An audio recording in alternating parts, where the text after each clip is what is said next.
गुरुजी राधे राधे। गुरुजी हमें वहाँ जगन्नाथ धाम से जो पूरी से आया है, बताओ। आपसे वहाँ ये पूरी प्रसाद दिया पाए। बोलो। हमारा प्रश्न है वही जो बच्चा ना, हम ये जो मोबाइल यूट्यूब पर आपके देखा है, वही जो पाठ पढ़ना है तो आप सहयोग करें। हम कुछ नहीं जानता है, वो हमारे भाभी है, भाया है, वो हमारे क्या हस्बैंड। करना है, क्या करना है? वही जहाँ बच्चा वही 7 क्लास हुआ है, पढ़ेगा पढ़ेगा, चलो। पढ़ेगा। खुश रहिए। तो क्या करे, जोगाजोग करे हैं? की करे क्या कह रही है पाठक जी? पेरेंट की बात समझो पूरी। बात करें तो जोगाजोग। राधे राधे गुरुजी। जी। गुरुजी मैं गुजरात से आई हूँ, कोसंबा से, और मुझे बहुत दिन से आपका दर्शन करने का मन था, तो मेरा दर्शन हो गया। आज मैं दीक्षा भी ले ली गुरुजी, सुबह दीक्षा भी ले ली। मैं 7 बजे से यहाँ गई थी दीक्षा लेने में, दीक्षा ले ली। मेरी माँ, मेरा बेटा, सब ने बोला था कि गुरुजी को बोलना कि हमारे लिए राधे राधे बोल दे। सबको राधे राधे। राधे राधे बस। और कृपा करो कि मैं कायम यहाँ आती रहूँ और आपका दर्शन करती रहूँ, बस हमारे पर सुपर कृपा करते रहो बस। और हम ऐसा करें कि गुजरात में आपको बुलाए, जरूर जरूर, कृपा कर दें, हमारी ऐसी इच्छा है। खुश रहिए। राधे राधे।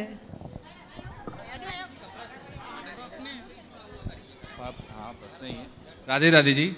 गुरु जी, ये मेरा बच्चा है आयुष। हम गुजरात साणंद से आए हैं, अहमदाबाद।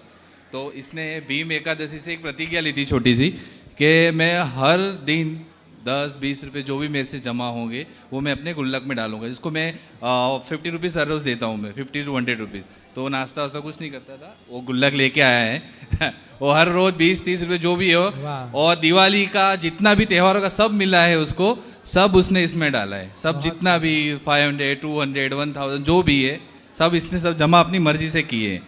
तो आपसे बस ये आशीर्वाद। और यहाँ की सेवा वृद्ध माओ के लिए समर्पित कर रहे हैं। हाँ जी जी, बिल्कुल बिल्कुल, उसके लिए बजाइए बच्चे के लिए। हाँ, और ये बहुत ही इसने ध्यान से, और अपने उसको इस पर आशीर्वाद रखिए बस बहुत अपना। अच्छा। आप लोग ऐसे हैं कि देखो दूसरों के बारे में आप सोचते हैं। जी जी, हाँ, दूसरों के बारे में आप कुछ कर रहे हैं। जी बिल्कुल। महाराज जी, ये वहाँ पे बोला था मैं कैंटीन में ब्रेकफास्ट भी नहीं करूँगा, जो भी है घर पे आके जमा कर दूंगा उसके अंदर, और मैं वृद्ध माताओं को दूंगा मैं। ठीक है जी महाराज, धन्यवाद। बोलो बोलो। राधे राधे गुरुजी। जी गुरुजी राधे राधे। मेरा प्रश्न ये है गुरुजी, हम पकड़ लें, कि जब हम भक्ति की ओर बढ़ते हैं तो अपने ही लोग विरोध क्यों करने लगते हैं? कौन विरोध कर रहा है आपका? कभी कभी अगर ज्यादा भक्ति करने लगो, ज्यादा क्या थोड़ी बहुत करो, या भगवान का नाम जप करने लगो, तो घर ही वाले कहने लगते हैं बाबा बनेगो क्या? तो ऐसा क्यों होता है? तो उनसे पूछना कि बाबा ना बने तो क्या रावण बन जाएं, कंस बन जाएं? पूछो उनसे क्या बनाना चाहते हो। बोले अच्छे ना बने तो क्या बुरे। जब कोई शराब पीता है घर वालों को टेंशन नहीं होती, मांस खाता है टेंशन नहीं होती, पर भगवान का भजन कोई करने लग जाए घर वाले चिंता में डूब जाते हैं कि यार बाबा ना बन जाए। अरे अच्छा काम करने में चिंता क्यों, बुरा काम करो तब चिंता किसी को नहीं होती। गुरुजी, पर अन्य जो पंथ है, मजहब हैं, वो लोग कभी नहीं अपने बच्चों को कहते हैं कि आप यहाँ ना जाइए। उनके जो स्थल हैं वो अपने बच्चों से 2-2 साल के बच्चों से रोजा भी रखवाते हैं। पर हमारे यहाँ ये हमारे जो हिंदू भाई लोग हैं, ये ना अपने बच्चों से व्रत के लिए कहते हैं, ना गीता पाठ के लिए कहते हैं, ना रामचरितमानस के पाठ के लिए कहते हैं। हमारे यहाँ ऐसा क्यों है? यही अज्ञान मिटाना है हम सबको मिलके। हम सब अपने बच्चों को भी सनातन धर्म का पाठ पढ़ाएं, हम भी पढ़ें, बच्चों को भी पढ़ाएं। ठीक है जी। अब ये हम सब बदलाव लाएं, हम सबकी जिम्मेदारी है। और गुरुजी एक प्रश्न और है। गोस्वामी जी ने रामचरितमानस में लिखा है विप्रधेनु सुर संत हेतु लीन मनुष्य अवतार। तो क्या गुरुजी केवल इनके लिए ही प्रभु का अवतार हुआ है, हम पे कृपा नहीं होगी? विप्रधेनु सुर संत हित। संत किसे कहते हैं? गुरुजी जो भगवान का नाम जप कर रहे हैं, जो सेवा कर रहे हैं सबकी। हाँ, तो आप भी तो संत हो गए फिर इस हिसाब से। यहाँ जितनी महिलाएं बैठी हैं, जितने पुरुष बैठे हैं, जितने बच्चे बैठे हैं, जो सन्मार्ग पर चल रहे हैं वो सब संत ही तो हैं। जी गुरु, सब संत हैं। संत के लिए आपको क्या लगता है कि जब कपड़े बदल लो तब संत माना जाएगा? अरे जिसके विचार में सत्य है, सत्य पर चल रहा है, दया पर चल रहा है, किसी का बुरा नहीं सोच रहा है, पति पत्नी साथ में रह के भगवान का चिंतन कर रहे हैं, वो गृहस्थ संत ही तो हैं। जी गुरु जी। तो विप्रधेनु सुर संत हित, संत में आप भी तो आ गए, हम भी आ गए, सब आ गए। जी जी जी तो गुरु जी। सबके लिए भगवान आते हैं। जी जी बहुत बहुत धन्यवाद गुरु जी। राधे राधे। जी जी जी। गुरु जी प्रणाम। हैं क्या? प्रार्थना कर रही हूँ। बोलो मैया। हाँ, सागर से आई हूँ, पाठ कराया है गुरु जी।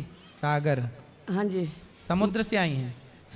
नहीं, जबलपुर सागर सागर, हाँ जी। दमोह सागर। हाँ जी हाँ जी।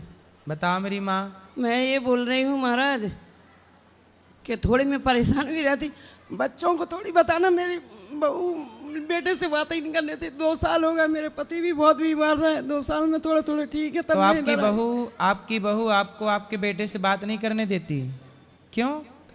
पता नहीं, बोलती मकान भी नाम कर दो, जो कर दो तब फिर मकान किसके नाम पे?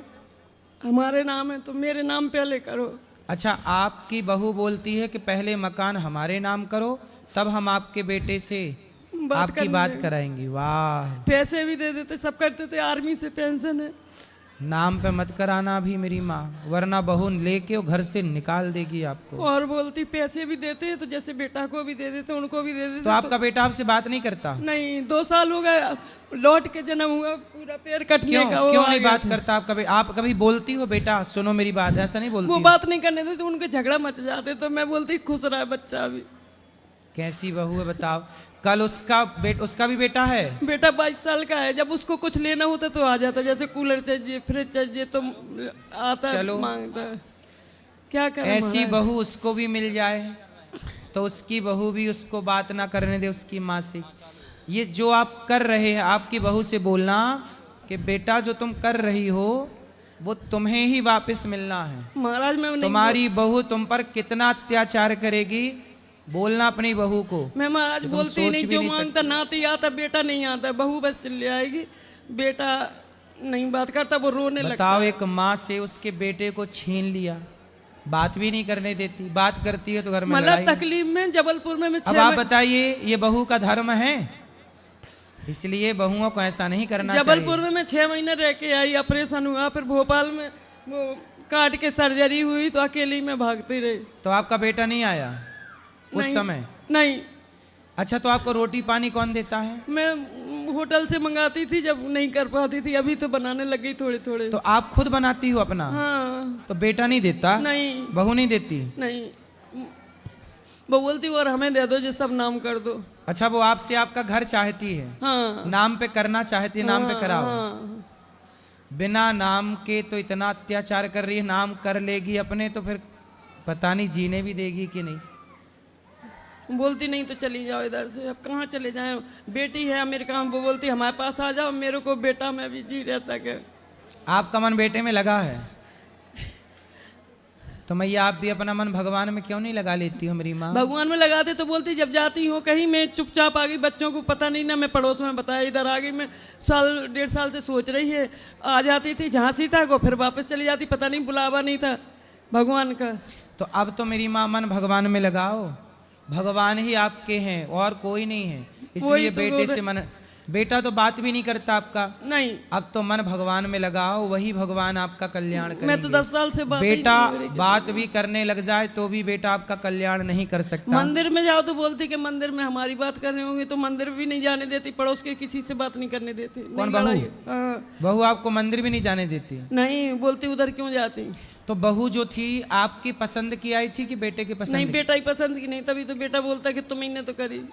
तो आपने करवाई थी शादी? हाँ। तो आपने पसंद की थी बहू? हाँ, सागर ही की है जैसे नहीं। आपने पसंद की, बाद में पहले अच्छी थी? पहले तो 6 महीना साल अच्छी रही। बोलती कि साल भर तो सबको अच्छे रहता, फिर बाद में करा जाता। ऐसा बहू बोल रही थी? मतलब पढ़ लिख के आई थी? हैं? पढ़ी तो ज़्यादा नहीं है, पढ़ी नहीं है? 7वीं 8वीं 10वीं हो, जितनी हो पता नहीं। 10 साल से मैं तो बोलती नहीं, ऐसे लेते रहते भगवान की। कितनी भी गाली दे, पड़ोस में किसी से बात नहीं करने देते। पड़ोसी डर के मारे बोलते ही नहीं, उनसे ही बात करेंगे, मेरे से नहीं करते पड़ोसी। अच्छा, मेरे ला कोई सेवा हो तो बताओ। आपको कोई दिक्कत जाए कभी भविष्य में तो गौरी गोपाल आ जाना, ये बेटा आपकी सेवा कभी करेगा। कभी तो ये आता महाराज जी कि मैं सबको छोड़ के पेंशन इधर दे दो, इतनी बने रहो, ऐसा होता फिर। नहीं, अपनी जमीन जायदाद सब बेटों को दे देना, बेटा बहू को चाहिए सब दे देना, हम तो आपकी केवल सेवा कर सब देंगे, कुछ हमें तो धन दे रहे दौलत नहीं महाराज। चाहिए आपसे। बस यही कह रहे कि सद्बुद्धि दे दे बहू बेटा को, नाती को। लेकिन मैया अब आपके लिए बताऊं, आप ना अब मन अपना भगवान में लगाओ, ठीक है। इसी से आपका भला। अच्छा ये बताओ, बेटे में मन लगाओगे, पोते में लगाओगे, इससे आपका भला होगा? आप बताओ, नहीं, आपका भला किस में है? भगवान ही में ज्यादा है। क्योंकि अब वही सहारा है मैं आपके। तो भगवान से यही करो कि ऐसे ही चलते फिर तो उठा ले, नहीं बोलती तुम्हारे तो कीड़ा पड़ेंगे तो मैं थूकूंगी नहीं तुम्हारी लाश पे, ऐसे बोल रही थी। बहू हाँ, मर जाओगी तो मैंने सोचा मैं तो यूपी की हूँ, झांसी की, तो मैंने सोचा मध्य प्रदेश में ऐसे ही चलन होगा उधर कि मतलब मर जाते हो तो थूका जाएगा। मैंने 2-4 जनों से पूछा भी कि मर जाते जब थूकती हैं बहुएं, बोलती नहीं, गुस्सा में कह रही होगी। तो ऐसा बोल रही थी कि मर जाओगी तो थूकेंगे तुम्हारी लाश पे।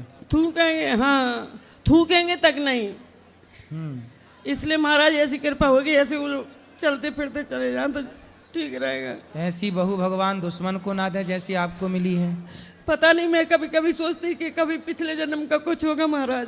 सही है, लेकिन अब आप मन भगवान में लगाओ, लेकिन ऐसा नहीं होना चाहिए मेरी माँ। इसलिए कहता हूँ, गलती उस बहू की तो है, लेकिन गलती उसके माँ बाप की भी है कि आपको कम से कम अपनी बेटियों को अच्छे संस्कार तो और देना सब चाहिए। कुछ दे रखा है महाराज, सब कुछ हम ही करते, मकान का सब। यदि आप अच्छी बहू चाहते हैं तो अच्छी बेटियों को बनाना शुरू करिए। बेटियां अच्छी होंगी तो बहू अपने आप अच्छी। और आज अच्छी बेटियों की परवरिश हो, अच्छे संस्कार हो, बड़ों का सम्मान करना सिखाओ, वरना पैसे क्या करोगे?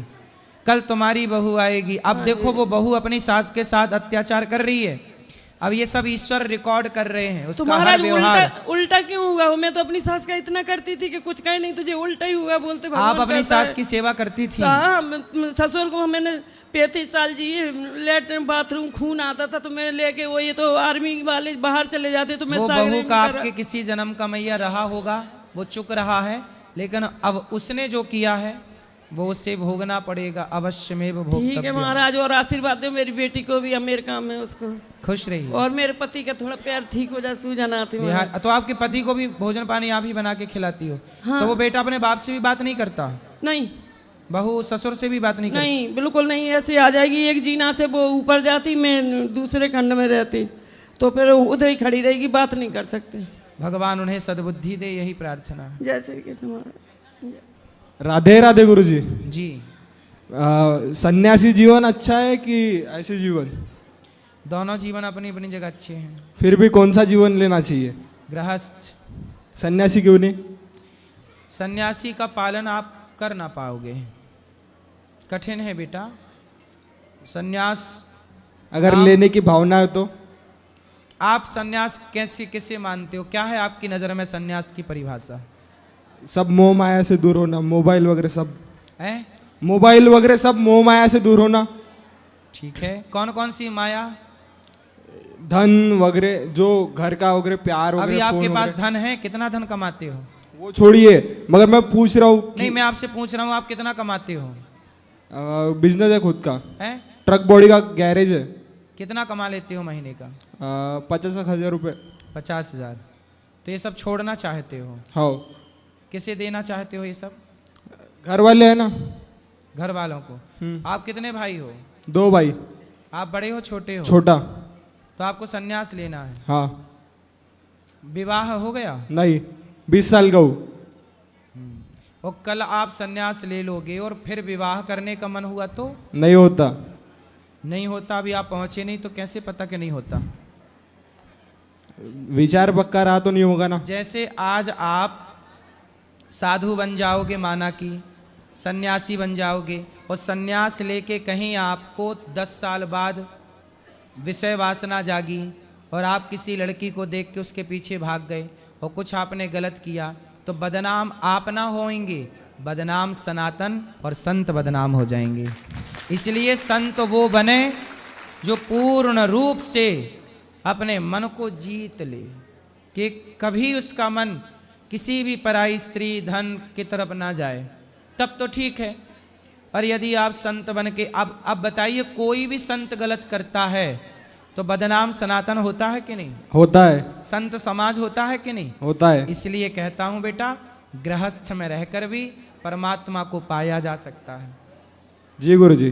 साधु बनना तो फिर पक्के बनना, ठीक है। वरना गृहस्थ में रहो, पत्नी के साथ रहो, कर्तव्य पूरे करो, ईमानदारी से भगवान का चिंतन करना, गृहस्थ को भी ईमानदारी से चलाना, वह भी किसी संत से कम नहीं होता। वशिष्ठ जी गृहस्थ थे, उनसे बड़ा संत कौन होगा? सुदामा जी गृहस्थ थे, उनसे बड़ा संत कौन होगा? स्वयं राम गृहस्थ हैं, उनसे बड़ा संत कौन होगा? ठीक है, राधे राधे। जरूरी नहीं है कि संत होने के लिए हम गृहस्थी की जिम्मेदारी ना पाले, गृहस्थ में रह के कार्य किए जा सकते। ठीक है, ठीक है। खुश रहो। राधे राधे गुरुजी। जी गुरुजी, हम राधा नाम का जप करें या कृष्ण नाम का? दोनों कर लो, राधा कृष्ण राधे कृष्ण राधे कृष्ण। और गुरुजी, मोक्ष क्या है और मोक्ष का प्राप्ति कैसे करें? संसार से मन को हटा लेना, पूर्ण रूप से मन को भगवान में लगा देना, इच्छाओं को जीरो कर देना, कोई इच्छा नहीं, इच्छाओं को शून्य करना ही मोक्ष है। कोई कामना नहीं, निष्काम।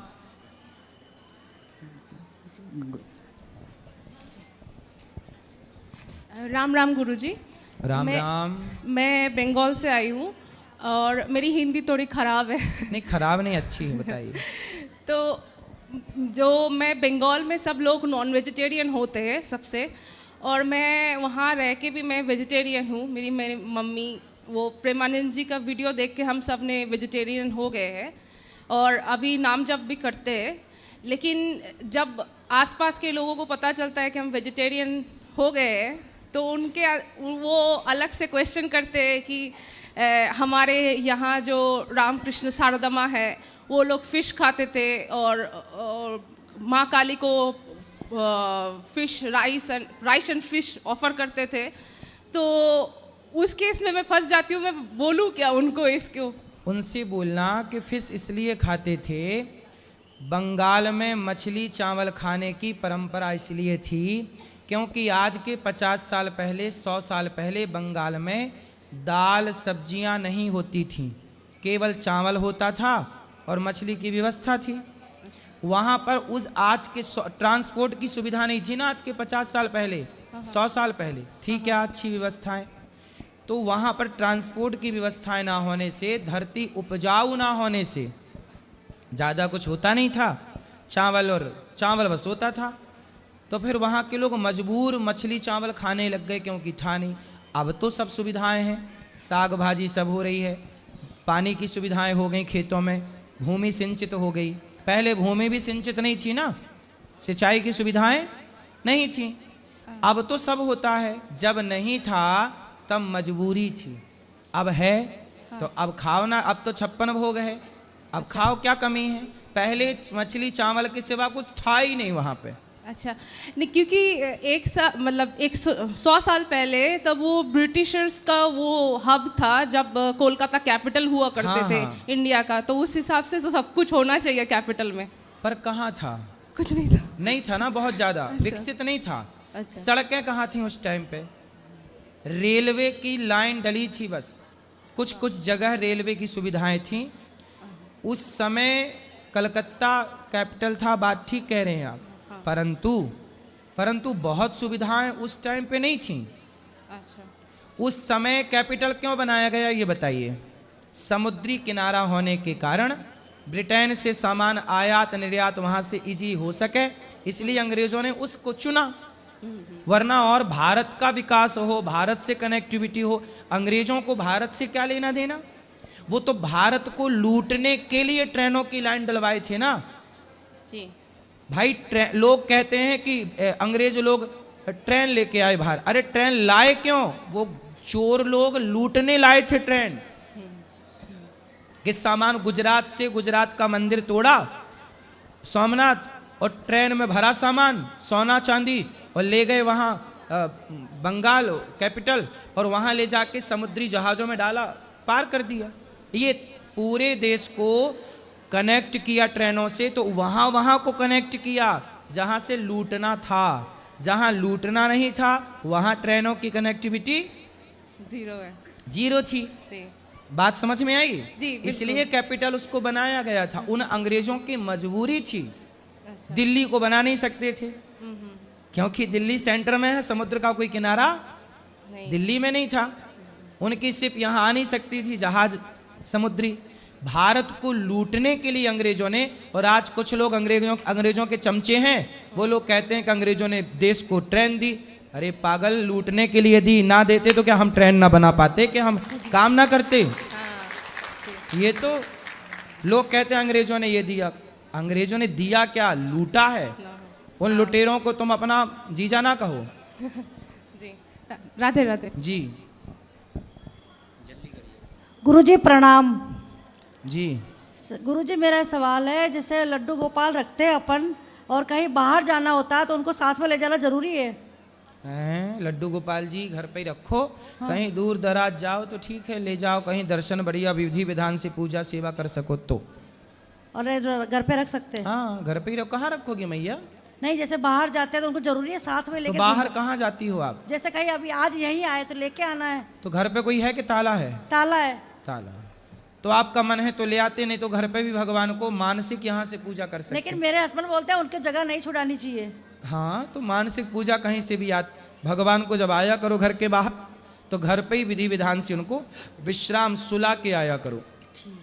और जहाँ रहा करो वहीं से भाव से मानसिक उनकी पूजा स्मरण करते रहा करो। राधे राधे जी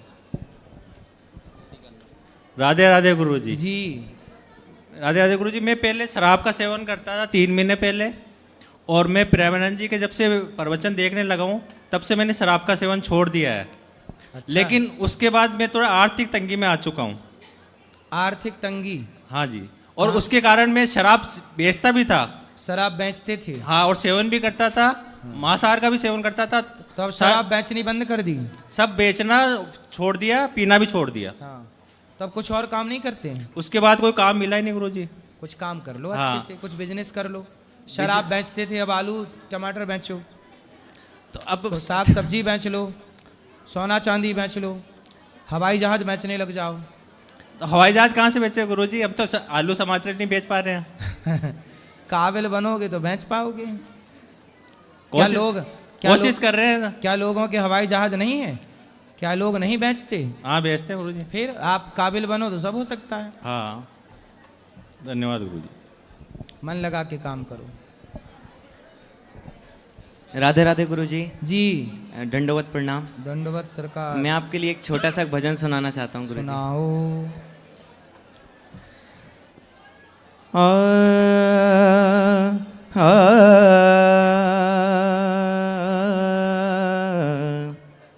हे गुरु ब्रह्मा हे गुरु विष्णु हे शंकर भगवान आपके चरणों में, हे गुरुदेव प्रणाम आपके चरणों में सारे तीर्थ धाम आपके चरणों में, हे गुरुदेव प्रणाम आपके चरणों में। जन्म के दाता मात पिता हैं आप, कर्म के दाता हैं आप, कर्म के दाता हैं। जन्म के दाता मात पिता हैं आप, कर्म के दाता हैं।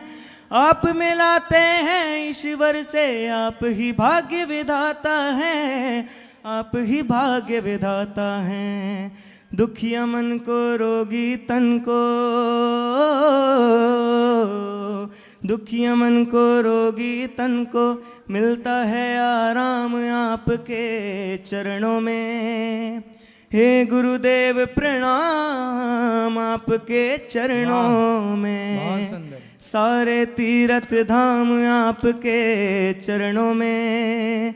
हे गुरुदेव प्रणाम आपके चरणों में। बहुत सुंदर गाते हैं आप, बहुत बढ़िया। धन्यवाद गुरुजी। भगवान सुखी रखें आपको। बहुत सुंदर, बहुत अच्छा, ऐसे ही गाते रहो। बस गुरुजी आपका आशीर्वाद चाहिए। माता पिता 3 वर्ष से मुझे वृंदावन में म्यूजिक सिखाने आए हैं और मैं वैसे मध्य प्रदेश अशोकनगर का रहने वाला हूँ। ठाकुर जी की बड़ी कृपा है कि वृंदावन वास मिला मुझे। बहुत कृपा, सुखी रही। राधे राधे महाराज जी। वो भैया अभी बोल रहे थे ना कि मैंने 3 महीने से दारू पीना छोड़ दिया है। आज महाराज जी के दर्शन करने गए थे, प्रेमानंद महाराज जी के। वहाँ पे बहुत सारे लोगों ने दारू पी रखी थी। क्या ऐसे लोगों को वृंदावन आना चाहिए? कहाँ दारू पी रखी थी? दर्शन करने आते हैं ना यात्री, तो दारू पी के आए थे जी। और बहुत सारे लोग मिलते भी हैं दारू पीने वाले, और जो मांस मदिरा खाते हैं उनको आना ही नहीं चाहिए वृंदावन। मंदिर क्यों आते हैं ऐसे लोग? इन लोगों को एंट्री होनी ही नहीं चाहिए। घर जाकर ये मुर्गा बकरा खा रहे हैं और यहाँ आकर धर्म के लिए गंदगी फैला रहे हैं। ये भीतर से डरे हुए हैं, इनको लगता है कि पाप तो कर ही लिया है, आप थोड़ा संतों का दर्शन कर लेंगे, दर्शन बिहारी जी का कर लेंगे, शायद कुछ कम हो जाएंगे। तो ये डर के मारे आते हैं अपना पाप कम करने के लिए। और महाराज जी ये मतलब औरतों पे गंदी नज़र भी रखते हैं ऐसे लोग। हाँ बिल्कुल, शराबी से क्या उम्मीद करोगे। और महाराज जी आजकल सोशल मीडिया पे इतनी गंद फैला रखी है, ऐसे लोग फल फूल रहे हैं, बहुत उनके फॉलोअर बहुत हैं, और जो अच्छा कार्य कर रहे हैं उनके कोई फॉलोअर नहीं, उनको कोई फॉलो नहीं करता। कलयुग में बुराई, कहते ना शराब गली गली नहीं शोर मचाती, शराब ले लो ऐसा कोई नहीं कहता। शराब के पास खुद लोग जाते हैं बुराई खरीदने, जबकि दूध अच्छा है, हेल्दी है, दूध वाले को बोलना पड़ता है दूध ले लो, दूध ले लो, दूध ले लो। अच्छाई को घर घर पहुंचाना पड़ता है, बुराई के पास स्वयं लोग पहुंच जाते हैं। कलयुग है, उल्टा है सब यहाँ। महाराज जी जन्माष्टमी और राधा अष्टमी पे आजकल लोग फेमस होने के लिए कुत्ता को कृष्ण बनाते हैं और जन्माष्टमी पे राधा अष्टमी पे राधा जी कुतिया को राधा बनाते हैं। ऐसे लोगों को लोग फॉलो कर रहे हैं। वो खुद कुत्ते हैं इसलिए ऐसा कर रहे हैं, और मतलब वो बोलते हैं कि ये कितना अच्छा काम कर रहे हो आप, कितना प्रेम है आपका। मतलब धिक्कार है ऐसे लोगों को। तो वो अब क्या कहें कुत्तों से। मन बहुत दुखी होता है। आप जो कहोगे हो सकता है आपकी बात माने ऐसे लोग। कुत्तों की बात, हमारी बात कुत्तों की समझ में आती ही नहीं। हमारी बात तो समझदार के लिए है, कुत्तों के लिए है ही नहीं। अभी हमने कह दिया था ना लिवन में रहना गलत है, तो कुछ कुत्तों को समझ में आई ही नहीं वो बात। जी। तो हमारी बात कुत्तों के पल्ले नहीं पड़ती। हाँ। महाराज जी सही है। ये हमारा छोटा सा बालक पुणे से आया है आपके दर्शन के लिए, और ये आपको कुछ सुनाना चाहता है। सुनाओ। महाराज जी मैं आपको भजन सुनाना चाहता हूँ। अरे सुनाओ लाला। जय हनुमान ज्ञान गुण सागर, जय कपी सती लोक उजागर, रामदूत अतुलित बलधामा, अंजनी पुत्र पवन सुत नामा, महावीर विक्रम बजरंगी, कुमित निवार सुमद के संकी, कंचन बरन विराज सुबेसा, कानन कुंडल कुंचित केसा, हाथ वज्र ध्वजा विराजे, कांधे मूंजने उनसाजे, शंकर सोन केसरी नंदन, तेज प्रताप महाजगवंदन, विद्यावान गुणी अति चातुर, राम काज करिबे को आतुर, प्रभु चरित्र सुनिबे को रसिया, राम लखन सीता मन बसिया, सूक्ष्म रूप धरि सिय दिखावा, विकट रूप धरि लंक जलावा, भीम रूप धरि असुर सहारे, रामचंद्र के काज सवारे, लाए सजीवन लखन जियाई, श्री रघुबीर हर्षि उल्लाए, रघुपति की बहुत बड़ाए, तुम मम प्रिय भरत ही सम भाई, सहस बदन तुम रोजस गाए, अस्कर श्री पटिकंठ लगावे, सनकादिक ब्रह्मांड मुनीसा, बहुत सुंदर, बहुत बढ़िया बेटा, बहुत बढ़िया, बहुत अच्छा गा रहे हैं आप, बहुत अच्छा। ऐसी हनुमान चालीसा बच्चों को याद कराओ, पढ़ाओ लिखाओ, खूब बढ़िया संस्कार दो। सुंदर, ठीक है, खुश रहो बेटा। महाराज जी मैं आपको 2 लाइन सुना सकता हूँ। सुनाओ। करके इशारों बुलाई गई रे, करके इशारों बुलाई गई रे, बरसाने की छोरी, राधा गोरी गोरी, बरसाने की छोरी, राधा गोरी गोरी। बहुत सुंदर, बहुत बढ़िया, सुंदर। चलो, और सब ठीक है?